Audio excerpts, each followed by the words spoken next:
어떤 어려움과 고통이 오더라도 이 땅에 어떤 일들이 닥쳐지더라도 믿는 자는 그 모든 것이 하나님의 영광의 재료가 되는 줄로 믿습니다. 여러분, 고통이 영광으로 바뀌어지는 사람이 되시기를 주의 이름으로 축원합니다. 우리 삶 가운데 어떤 일이 다가오더라도 그 속에서 하나님의 영광이 드러나는 은혜가 있기를 다시 한번 간절히 소망합니다. 아멘. 지인이신 손철호 교수님이 백석대에서 상담학 교수로 가르치고 계신데, 얼마 전에 그분이 그런 이야기를 했습니다. 사람들이 공감이라고 하는 것을 요즘 참 중요하게 여기는데, 공감이 뭡니까? 상대방의 감정을 좀 이해하고 같이 느껴주는 게 우리가 말하는 말 그대로 공감 아닙니까? 그런데 그분이 이렇게 얘기를 하는 거예요. 상대방의 감정을 이해하는 게 공감이기는 하지만, 공감의 첫 번째는 상대방의 감정을 이해하고 받아들이는 게 아니라는 거예요. 공감의 첫 번째는 내가 상대방의 감정을 모르고 있다라는 것을 인정해야 된다는 겁니다. 내가 다 알고 있다고 생각하기 때문에 공감이 안 된다라는 거예요. 즉, 내가 좀 소통을 하고 누군가와 같이 있을 때, 심지어 부부지간에도 저 사람은 왜 이렇게 나하고 말이 안 통하나 한다면, 사실은 배우자끼리도 내가 알고 있는데 당신은 왜 그래? 라는 생각을 많이 하기 때문에 이게 소통이 안 되는 거죠. 근데 공감의 첫 번째는 그 사람의 느낌을 내가 느끼는 것보다 더 중요한 게, 내가 그 사람의 느낌을, 감정을 모르고 있다라고 인정하는 게 더 중요하다라는 것입니다. 여러분, 우리가 살아가면서 삶의 자리에서 하나님을 다 모릅니다. 마치 하나님을 다 아는 양 행동한다면 그게 고통이 고통으로 끝나고 더 깊은 고통으로 더 우리를 끌고 갈 뿐이에요. 여러분, 우리는 하나님을 다 모릅니다. 그러기에 그 하나님께로 나와서 구하고 기도할 때 우리의 고통은 영광으로 바뀌어질 수 있는 거예요. 언제부터? 내가 하나님의 계획이 뭔지 다 모른다고 인정할 때부터예요. 근데 정작 고통을 당하면 마치 그 결론까지 내가 다 알고 있고 내가 심판자가 되어지니까 뭐예요? 원망이 되는 거예요. 누군가를 향하여서 자꾸 불평이 되어지는 것입니다. 술 먹은 술 먹은 분이 택시를 타는데 차에 타자마자 웃도리를 벗고 막 아랫도리를 벗고 막 단추를 푸니까 택시 기사가 지금 뭐 하시는 거냐고 했더니, 술 드신 분이 왜 내 집에 왔는데 내가 왜? 택시 기사가 여기는 집이 아니라 택시라고, 택시 아니라고. 그랬더니 갑자기 술 드셨던 그분이 정신이 번쩍 들어가지고, 아이 기사 양반아, 그러면 처음부터 빨리 얘기했어야지. 그러면 택시 탈 때 신발을 안 벗을 텐데. 그랬다는 거예요. 신발을 안 벗을, 택시 탈 때 집인 줄 알고 신발 벗고 탔다라는. 뭐예요? 우리는 끝까지 원망해요. 네가 그렇게 얘기하지, 네가 왜 빨리 얘기를 안 했냐. 우린 그런 존재예요. 진짜로 끝까지 누군가를 물고 넘어져요. 여러분, 우리 하나님 앞에 나아갑시다. 하나님 앞에 우리의 마음을 고백할 수 있기를 소망합니다. 고통이 시인에게 찾아요. 하나님이여, 내 하나님이여. 얼마나 그것이 어려웠는지, 버림받은 느낌, 하나님도 외면한 느낌이에요. 나는 벌레요 사람이 아니라 나의 존엄성을 다 잃어버린 것 같습니다. 물같이 쏟아졌고 내 뼈는 어그러졌고 내 마음은 밀랍 같아서 내 속에서 녹았고 내 혀가 내 입 천장에 붙었나이다. 아무것도 할 수 없는 그냥 완전히 버려진 존재 같은 마음으로 이 시인이 던져지게 됩니다. 그런데 우리 눈에 좀 익숙한 구절이 등장하기 시작합니다. 개들이 나를 애워쌌으며 악한 무리가 나를 둘러 내 수족을 찔렀나이다. 17절, 내가 내 모든 뼈를 셀 수 있나이다.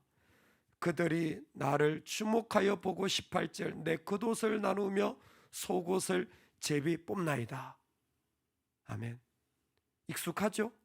내 겉옷을 나누며 속옷을 제비뽑나이다. 겉옷을 나누고 겉옷을 막 자기들끼리 찢어가지고 하고 제비 뽑아가지고 속옷까지도 자기들끼리 다 나눠서 가지는 모습이 어디에 등장합니까? 십자가의 예수님께 등장해요. 시편 22편은 십자가의 예수님이 고난당하실 때 가장 많이 인용된 시편입니다. 앞에 있는 7절도, 그 다음에 있는 8절도, 그 다음에 있는 18절도, 마태복음, 마가복음, 심지어 18절 같은 경우에는 사복음서 전부에 다 인용되어질 정도로 그 십자가의 예수님이 고통을 묘사할 때 이 구절이 그대로 써요. 다르게 말하면 다윗의 이 시인의 고통이 하나님이 사용하신 십자가를 드러내는 자리가 되었다라는 것입니다. 한 사람의 모습을 보고, 한 사람이 가지고 있는 자리를 보고 하나님이 하시려는 일들을 이 땅에 나타내주고 드러내신다면 영광스럽지 않겠습니까? 여러분, 얼마나 놀라운 일입니까? 언뜻 인간들은 잘된 것만 보고 하나님이 드러나신다고 하는데 아니에요. 진짜 믿는 자들은요, 그들이 고통을 당할 때 그들이 가지고 있는 그 고통의 자리가 하나님이 영광 받으시고 하나님의 모습을 그대로 드러난 자리가 되어지는 것입니다. 여러분, 이와 같은 일들이 우리 삶에도 그대로 일어나기를 주의 이름으로 축원합니다. 아멘. 고통이 영광이 되는 사람, 아픔이 하나님의 뜻이 드러나는 그런 사람, 오늘 우리와 삶의 자리에 그와 같은 은혜가 있으면 참 좋겠습니다. 아멘. 그러면 어떻게 고통이 영광으로 바뀌어집니까? 한다면 첫 번째 말씀의 핵심이 무엇이냐면, 여러분, 고통이 영광이 되기 위해서는 절대 원망하거나 미워하지 않아야 됩니다. 절대 입도 뻥끗하지 않아야 됩니다. 누구에게? 사람에게. 우리의 마음이 절대로 사람을 향하지 않도록 하시기 바랍니다. 다시 한번 부탁드립니다. 권면합니다. 나에게 영적인 시련이 오고 인간적인 아픔이 올 때 내 마음이 조금이라도 나와 가까이 있는 사람, 함께 있는 공동체, 이 땅에 있는 누군가를 향하여 조금 더 향하지 않기를 바랍니다. 여러분, 시편 앞에서부터 다시 한번 읽어보십시오. 내 하나님이여 그러지 저 인간 때문에 이런 말은 없습니다. 제가 쉽게 설명드리겠습니다. 만약 십자가의 예수님이 죽으실 때 아버지 하실 수만 있다면 이 고통을 내게서 옮겨 주옵소서라고 하셨지, 십자가에서 내가 너 때문에 죽는다, 내가 너 때문에 이런 힘든 당하는 거야, 그러셨다면 누가 예수님 믿고 구원받을 수 있었겠습니까? 이해되세요? 하나님의 진짜 백성들은요, 이 세상을 향하여 입도 뻥끗하지 않아요. 아니, 마음의 생각도 품질 않습니다. 그건 그 안에 있을 수가 없는 모든 것은 어디로 가져와야 돼요? 하나님께로 가져오는 겁니다.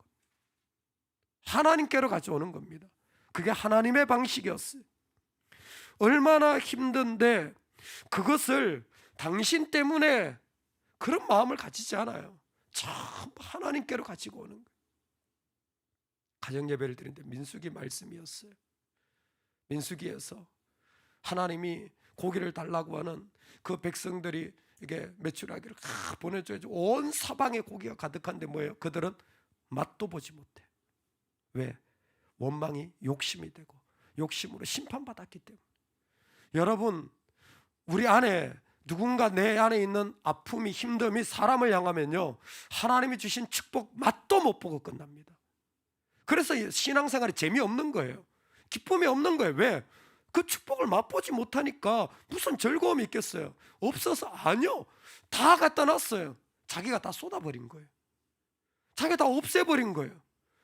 온 땅의 지면에 고기가 가득한데 그 사람들은 맛을 못 봐요. 성경에 나옵니다. 실제로 그런 사람들이 있어요. 그 즐거움과 영광을 맛보지 못하여 왜 그랬습니까? 하나님께로 가져온 게 아니라 하나님께 다 쏟아내면 되는데, 시편 기자가 보세요. 입이 천장에 붙었다잖아요. 얼마나 고통스러웠으면. 물이 쏟아지는 거 쏟아졌다 그러죠. 누구에게? 하나님께 다 쏟아내면서 그 하나님의 하실 일들이 뭔지를 구하는 거잖아요. 왜? 하나님 어떤 일 하실지 모르니까. 근데 내 생각에 이건 저 사람 때문에 내가 다 알고 있어. 하나님 뭐 찾을 필요도 없어요. 그러니까 뭐예요? 그 사람에게 쏟아내고 그 사람에게 씨름하고 그 사람한테 막 원망하니까 영광의 기쁨과 맛은 하나도 보지 못합니다. 첫 번째로 고통의 영광이 되게 할 때 그것은 하나님께 가져오고 우리 마음에 하나도 사람에게 쏟아내지 말아야 합니다. 두 번째로 우리가 이 고통의 자리가 있을 때 시편이 가르쳐 주는 게 있어요. 그게 뭐냐면 21절까지가 고난이에요. 22절부터가 신뢰입니다. 고난이 오면 뭐와 붙어야 되냐면 신뢰와 조합이 되어야 된다는 거예요. 즉 고난이 온다면 내 삶의 그 모든 것을 하나님께로 다 가져오는 작업을 해야 됩니다. 내가 어려움이 있잖아요. 그러면 내가 붙잡고 의지할 분은 내 한 분 하나님입니다. 할렐루야. 그러니까 고난이 있을 때 내 안에 있는 것을 사람에게 쏟지 않을 뿐만이 아니라 그것을 뭐예요? 하나님을 신뢰하는 자리로 가져와야 돼요. 전부 다 그 안에 있는 것을 하나님을 신뢰하는 그 자리로 쏟아져 내기를 시인은 간절히 원하고 있는 겁니다. 그래서 이 시편은 고난 플러스 신뢰 딱 두 부분으로 결합되어 있어요. 그렇다면 신뢰가 뭡니까? 신뢰라는 것이 어떤 모습입니까? 한다면 이 기자는 정확하게 내가 하나님을 신뢰한다라는 것은 눈에 보이는 작업이라는 거예요. 어떻게 보입니까? 눈에 보이는 공동체. 하나님이 이스라엘을 언약의 공동체로 세우셨잖아요. 우리를 믿음의 공동체로 세웠잖아요. 내 신뢰의 핵심이 어디에 있냐면 공동체 가운데 있어요. 요즘으로 치면 교회입니다. 내 신뢰의 핵심이 교회 가운데 있는 거예요. 그거를 교회로 가지고 오는 거예요. 그것을 하나님 앞으로 가지고 나온다라는 것이죠. 26절 겸손한 자는 먹고 배부를 것이며 여호와를 찾는 자는 그를 찬송할 것이라 너희 마음은 영원히 살지어다. 여기 잠깐 설명이 필요한데 하나님의 백성들이 먹고 배부를 것이라는, 가난한 자가 그 가운데 풍성함 누려서 먹고 배부르죠, 그렇죠? 근데 먹고 배부른다는 게 뭐냐면 이게 초대교회는 어떻게 이루어지냐면 성찬식이에요. 우리는 지금 성만찬을 이렇게 기념하여서 작은 떡과 작은 잔의 포도주를 주지만 초대교회 성만찬은 식사였습니다. 그래서 고린도서에 그러잖아요. 빨리 온 사람들이 다 먹어 치우지 마라. 그럼 나중에 온 사람들 어떡하냐? 배고파가지고. 왜 우리처럼 그때 시계가 있어가지고 자 7시부터 시작합니다 저녁 이렇게 하지 않잖아요. 저녁 해질쯤에 우리 만찬을 시작할 테니까 오세요. 그래 뭐예요? 일 빨리 마친 사람 빨리 오고 늦게 마친 사람 늦게 오니까 빨리 온 사람은 뭐예요? 배고파가지고 다 먹어버린 거예요. 성만찬이었습니다. 먹고 배부른다라는 것은 어느 공동체나 있는 만찬의 모습이에요. 여러분 그 만찬이 무엇입니까? 우리가 주의 몸과 주의 피를 참여하는 것이 신약의 의미 아닙니까? 그것을 통하여서 우리는 뭐예요? 유카리스, 선하신 하나님께 감사하는 거예요. 즉 공동체라는 것의 핵심이 무엇이냐면 unfailing love라는 주의 인자하심이 영원하다라는 시편의 고백은 데살로니가 전서에서 우리가 항상 감사라는 말씀으로 이어지면 뭐예요? unfailing love가 우리 삶 가운데서 있다라는 것을 그 사람은 신뢰하는 겁니다. 그걸 보여주는 데가 어디예요? 교회예요, 교회. 그러니까 교회가 핵심이라는 것은 내 안에 실패하지 않는 하나님의 사랑, 끝까지 나를 사랑하시는 하나님의 사랑이 있다라는 것을 그 사람은 신뢰해야 된다라는 것입니다. 할렐루야. 여러분 오늘 우리가 하나님 앞에 나아갈 때에 다른 것이 아니라 이 땅 가운데서 주의 이름으로 말미암아 우리에게 나타날 고난은 장차 나타날 영광과 비교할 수 없다라는 것을 내가 그 가운데 계시는 하나님으로 부여잡고 나가는 거예요. 그게 교회예요, 교회. 교회는 어떤 자리에 있든지 간에 실패하지 않는 사랑으로 역사하시는 주님을 부여잡는 거예요. 그 고난이 있으면 뭐예요? 내가 교회로 와야 돼요. 교회로 온다라는 건 뭐예요? 하나님을 부여잡는 거예요. 그 가운데 계신 하나님을 부여잡는 거예요. 두 번째로 이 사람이 하나님을 신뢰한다는 의미를 더 설명해 줍니다. 우리 같이 한번 오늘 주시는 말씀 읽어보겠습니다. 29절인데 29절입니다. 우리 다 같이 한번 읽겠습니다. 시작. 세상의 모든 풍성한 자가 먹고 경배할 것이 진토 속으로 내려가는 자 곧 자기 영혼을 살리지 못할 자도 다 그 앞에 절하리로다. 아멘. 신뢰하는 방법이 뭐냐면 같이 먹는 공동체로 와서 신실하신 하나님을 의지하는 거잖아요. 두 번째 모습은 뭘까요? 먹고 경배할 것이요 그 살리지 못할 자도 다 그 앞에 절하리로다. 뭘까요? 예배입니다. 예배하는 거예요. 예배를 통하여서 그는 하나님 앞에 나와 그 하나님을 신뢰하는 삶으로 살아가는 거예요. 이게 믿는 자의 모습인 거예요. 이게 믿는 자의 자연스러운 모습인 겁니다. 그런데 조금 더 구체적으로 말하면 진토 속으로 내려간다라는 것, 자기 영혼을 살리지 못할 자는 누구냐면 사실 이제 곧 죽을 사람, 죽음이 가까운, 무슨 얘기냐면 죽음이 가까운 그 사람에게도 죽음이 임박했는데도 뭐를 멈출 수 없다? 예배를 멈출 수 없다라는 겁니다. 죽음이 임박해도 하나님을 신뢰하는 자에게는 예배는 멈출 수 없어요. 그러니까 세상에 내가 죽을 일이 있어도 뭐예요? 예배는 멈출 수 없어요. 내가 죽더라도 예배는 멈출 수 없습니다. 왜 그런 줄 아세요? 믿는 자에게는 생존이 이유가 달라요. 이게 확실해야 됩니다. 내가 예수님을 믿는다면 내가 돈을 벌고 내가 먹고 사는 이유, 먹고 사는 게 중요한데 먹고 사는 것도 안 되는데 꼭 교회 가서 예배해야 되겠냐? 예, 믿는 자에게는 생존의 이유가 예배입니다. 내가 왜 사냐면, 내가 왜 먹냐면, 내가 왜 일하냐면 예배하기 위해서요. 그게 예배고 그 일을 모아서 하나님께 온전히 드리는 자리가 예배인 거예요. 그러니까 대화 자체가 달라요. 아, 이렇게 먹는 것들도 안 되는데 무슨 예배를 드리냐? 나는 왜 먹냐면, 아니 못 먹어도 나는 예배하기 위해서, 그 속에서 하나님을 드러내기 위해. 심지어 기자는 이렇게 얘기합니다. 예배는 내 생존의 이유일 뿐만이 아니라 내가 나의 후손들에게도 전하여 줄 자리라는 거예요. 후손이 그를 섬길 것이요 대대의 주를 전할 것이며, 그러니까 내가 죽으면서까지 예배하는 이유가 무엇입니까? 내가 죽으면서까지 그 가운데 있는 이유가 뭡니까? 고난에서 구원받는 것은 찬송할 이유가 됩니다. 그런데 고난의 끝인 죽음도 그들에게는 하나님을 증거할 기회가 됩니다. 예배합니다. 왜요? 그 믿음이 후손에게 남겨져야 되기 때문에. 그러니까 여러분 신앙생활 잘하셔야 돼요. 우리 때문에 자녀들이 다 죽는 거예요. 어제 가정예배 때 회개했어요. 제가 미안하다. 아빠가 믿음이 이 모양이라 내가 너한테 믿음을 잘못 가르치는 것 같다.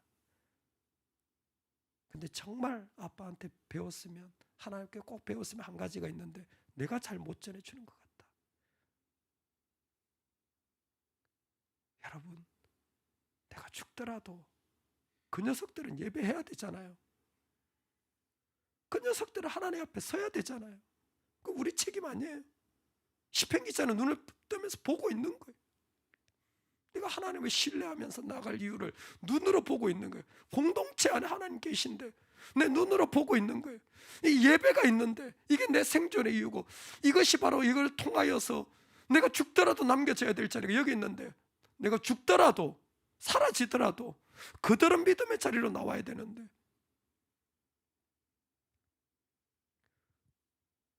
그 마음을 가지고 나아간 한 사람에게 고통은 죽음까지라도 하나님 받으시는 영광이 되어지는 거예요.